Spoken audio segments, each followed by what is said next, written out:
नमस्कार, स्वागत है आप सबका राजनीति के इस अखाड़े में। मेरा नाम है अजय सेतिया। मित्रों, दिल्ली का मुख्यमंत्री कौन होगा? पिछले 4-5 दिन से दिल्ली में यही सवाल पूछा जा रहा है।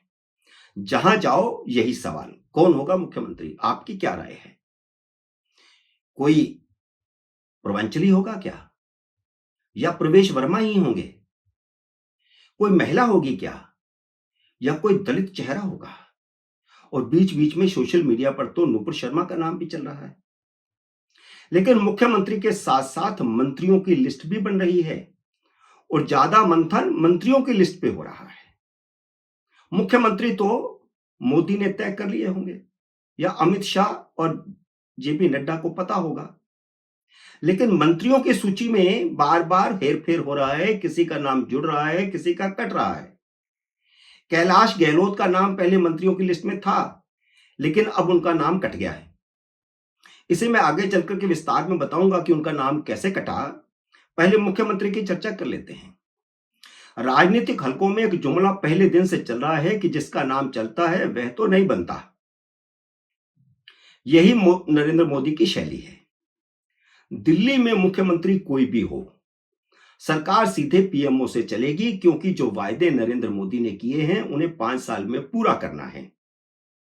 सबसे बड़ा वायदा यमुना की सफाई का है, जिसे 3 साल में पूरा करने का नरेंद्र मोदी ने टारगेट कर रखा है। जो भी मुख्यमंत्री बनाया जाएगा वह भविष्य की राजनीति को सामने रख करके बनाया जाएगा, क्योंकि इसी साल बिहार का चुनाव है, इसलिए पूर्वांचली खुश करने हैं।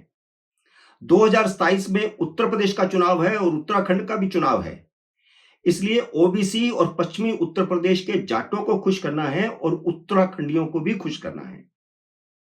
उत्तराखंडियों ने इस बार जमकर के वोटिंग की है भाजपा के पक्ष में, पूर्वांचलियों ने जमकर की है। और दिल्ली के बॉर्डर, जो हरियाणा का बॉर्डर है, बल्कि यूपी का बॉर्डर भी है, बॉर्डर की जितनी सीटें हैं वह लगभग सारी ही भाजपा जीती है। अपना मानना है कि प्रवेश वर्मा का चांस ज्यादा है और उसके पीछे मैं कई कारण हैं जो बता रहा हूं। क्योंकि जब उनका लोकसभा का टिकट काटा गया था तो अमित शाह ने उन्हें बुलाकर के कहा था कि उनके बारे में कुछ और सोच रखा है। विधानसभा चुनावों से 2 महीने पहले, सबसे पहले अमित शाह ने उन्हें फिर बुलाया और कहा कि उन्हें नई दिल्ली सीट से चुनाव लड़ना है।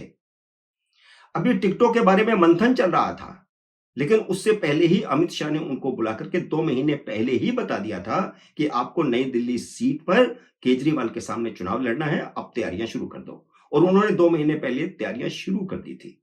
और जिस वक्त रिजल्ट आ रहा था, गिनती हो गई थी, उस समय तय हो गया था कि प्रवेश वर्मा जीत गए हैं, केजरीवाल हार गए हैं, तो अमित शाह ने उन्हें सबसे पहले बुला करके बधाई दी।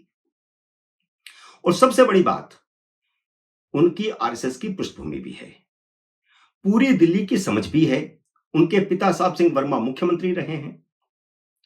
स्पीकर 6 बार के विधायक उत्तराखंडी मोहन सिंह बिष्ट हो सकते हैं।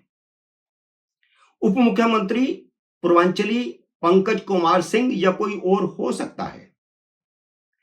जो 50% आबादी से जीत करके, मुस्लिम आबादी से जीतकर आए हैं, उत्तराखंडी मोहन सिंह बिष्ट, उन्हें स्पीकर बनाया जा सकता है, क्योंकि वह 6 बार के विधायक हैं। एक सिख मंत्री भी जरूर होगा। भाजपा की टिकट पर 3 सिख जीतकर आए हैं। इनमें से अरविंदर सिंह लवली और तरविंदर सिंह मरवाहा कांग्रेस से आए हैं और मनजिंदर सिंह सिरसा अकाली दल से आए हैं। सिरसा को अगर मंत्री नहीं बनाया गया तो पार्टी का महासचिव बनाया जा सकता है, क्योंकि उनका पंजाब की राजनीति में भी दखल है और दिलचस्पी भी है, और 2027 में चुनाव भी हैं। और पिछले कुछ सालों में हमने देखा कि सिरसा प्रधानमंत्री मोदी के काफी नजदीक आए हैं और संगठन में उनकी दिलचस्पी भी है। वे एक प्रवक्ता के तौर पर भी बहुत अच्छे कामयाब प्रवक्ता साबित हुए हैं और पंजाब में उनका उपयोग किया जा सकता है। लेकिन मंत्री पद तो 7 ही हैं। अपने किसी एक पंजाबी विधायक को भी भाजपा मंत्री बनाएगी। सिख के अलावा एक पंजाबी भी तो बनाना पड़ेगा। दिल्ली में पंजाबी हिंदू बहुत हैं और पहले एक जमाने में तो जनसंघ के जमाने में पंजाबियों और बनियों की पार्टी ही हुआ करती थी जनसंघ, और शुरू के सालों में भारतीय जनता पार्टी भी 20 साल तक पंजाबियों और बनियों पर ही निर्भर रही। इसके अलावा एक ब्राह्मण कपिल मिश्रा हो सकते हैं, एक बनिया रेखा गुप्ता हो सकती हैं और अनुसूचित जाति का एक मंत्री भी जरूर बनेगा। इस वर्ग से भाजपा के 4 विधायक हैं, जिनमें एक महिला सीमापुरी से जीती कुमारी रिंकू भी है।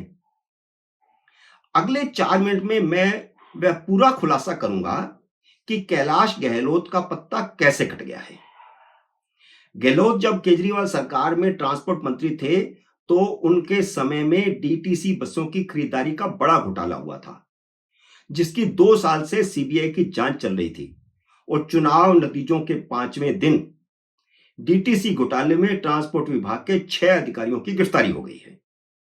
तो ये इससे बड़ा संकेत और क्या हो सकता है कि उन्हें मंत्री नहीं बनाया जा रहा।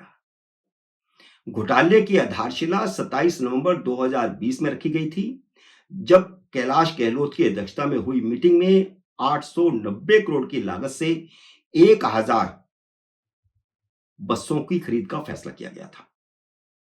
2 कंपनियों को टेंडर दिए गए, जिसमें 3 साल की वारंटी पीरियड भी शामिल था।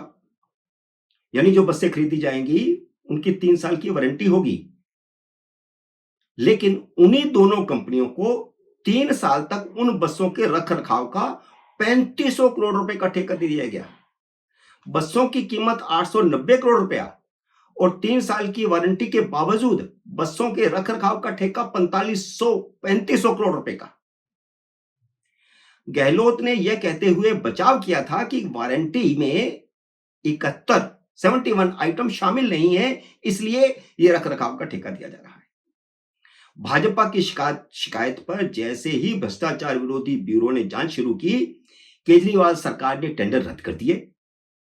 शराब घोटाले में भी यही हुआ था। जैसे ही जांच शुरू हुई, शराब नीति वापस ले ली और इस मामले में भी यही हुआ। जैसे ही जांच शुरू हुई, टेंडर रद्द कर दिए और एसीबी को जांच बंद करने को कहा, क्योंकि ऑर्डर ही रद्द कर दिया गया था, तो फिर जांच किस बात की। लेकिन उस ऑर्डर को रद्द करके उन्हीं दोनों कंपनियों को दूसरे रूट से फिर टेंडर दे दिया गया। यानी एंटी करप्शन ब्यूरो की आंख में धूल झोंकने के लिए टेंडर रद्द किए गए थे। स्पेशल विजिलेंस कमिश्नर शशि कौशल ने 4 जून 2021 को सौंपी अपनी रिपोर्ट में कहा कि टेंडर में अनियमितताएं बरती गई हैं, जिसकी एसीबी से फुल फ्लेज्ड जांच करवाई जानी चाहिए। जैसे ही यह रिपोर्ट आई, केजरीवाल सरकार ने 11 जून को खरीदारी के आदेश पर फिर रोक लगा दी। अब देखिए, 4 जून को रिपोर्ट आती है कि एसीबी से जांच कराई जाए क्योंकि बहुत अनियमितताएं हुई हैं, और 11 जून को खरीदारी के आदेश पर फिर रोक लगा दी। ये केजरीवाल का तरीका रहा काम करने का। जैसे ही फंसने लगो, पीछे हट जाओ। विपक्ष के नेता विजेंद्र गुप्ता की शिकायत पर 16 जून को उपराज्यपाल ने एक 3 सदस्यीय जांच बिठाई। केंद्र सरकार के पूर्व सचिव ओपी अग्रवाल इस टीम की अध्यक्षता कर रहे थे और बाकी 2 अधिकारी विजिलेंस विभाग के थे, जिस पर बहुत हल्ला मचाया केजरीवाल ने कि टेक्निकल पर्सन को लगाया जाना चाहिए, आईएएस ऑफिसर को क्यों लगाया गया है। और कमेटी को उपराज्यपाल ने 15 दिन में रिपोर्ट देने को कहा था। इस कमेटी ने अपनी रिपोर्ट में भारी अनियमितताओं की पुष्टि करते हुए हजारों करोड़ रुपए के घोटाले का आरोप लगाया। लेकिन अरविंद केजरीवाल कितने शातिर हैं कि उन्होंने 10 जुलाई 2021 को न्यूज नेशन में खबर चलवा दी और उनकी वेबसाइट पर भी चलवा दी कि जांच समिति को टेंडर प्रक्रिया में कोई गड़बड़ी नहीं मिली और केजरीवाल सरकार को क्लीन चिट मिल गई है। ये चुपके से खबर छुपवा के रख दी, जबकि कमेटी ने सीबीआई जांच की सिफारिश की थी। करीब 1 साल बाद 20 अगस्त 2022 को गृह मंत्रालय ने जैसे ही सीबीआई जांच को हरी झंडी दी, 21 अगस्त 2022 को केजरीवाल ने न्यूज नेशन टीवी.com की खबर का हवाला देते हुए कहा, अपने ट्विटर हैंडल पर लिखा कि डीटीसी बसों की खरीदारी में उनकी सरकार को क्लीन चिट पहले ही मिल गई थी।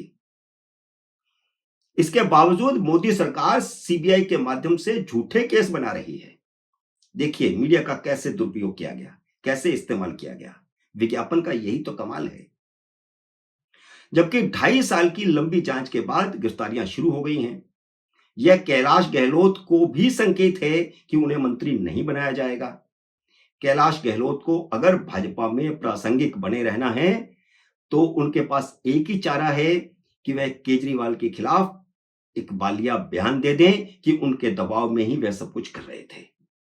मित्रों, उम्मीद है मेरा ये वीडियो आपको पसंद आया होगा। इसे लाइक और शेयर कीजिए। अगर आपने मेरे यूट्यूब चैनल को अब तक सब्सक्राइब नहीं किया, तो कृपया सब्सक्राइब करके अपना आशीर्वाद दीजिए। जल्दी मिलते हैं अगले वीडियो में किसी अन्य विषय के साथ।